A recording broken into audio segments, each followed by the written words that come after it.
সীমান্তে ভারী ট্যাঙ্ক ও সামরিক সরঞ্জামের উপস্থিতি জানান দিচ্ছে যে কোনো মুহূর্তেই গাজায় ফের হামলা। আলোচিত যুদ্ধবিরতি চুক্তি ঘিরেই ইসরায়েলি বাহিনীর এ তৎপরতা, যেন পান থেকে চুন খসলেই শুরু হবে ধ্বংসযজ্ঞ।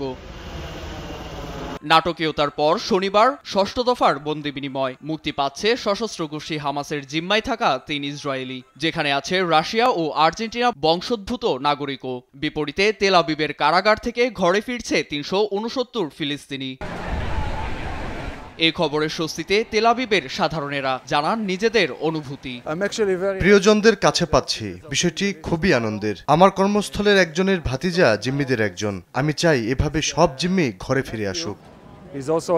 জিম্মিদের নাম প্রকাশের পরও হোয়াইট হাউসে বসে কড়া হুমকি দেন ডোনাল্ড ট্রাম্প। তার কথায় শনিবার ১২টা নাগাদ সব জিম্মিকে মুক্তি দিতে হবে হামাসকে। এর বরখেলাপ হলে ফের কঠিন অবস্থানে যাওয়ার কথাটি স্মরণ করিয়ে দেন।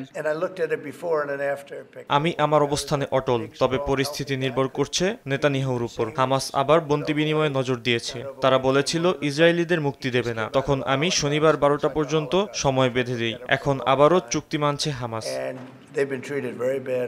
হামাস আশা করছে যে গাজা যুদ্ধবিরতির চুক্তি দ্বিতীয় দফার জন্য ইসরায়েলের সঙ্গে পরোক্ষ আলোচনা আগামী সপ্তাহে শুরু হবে।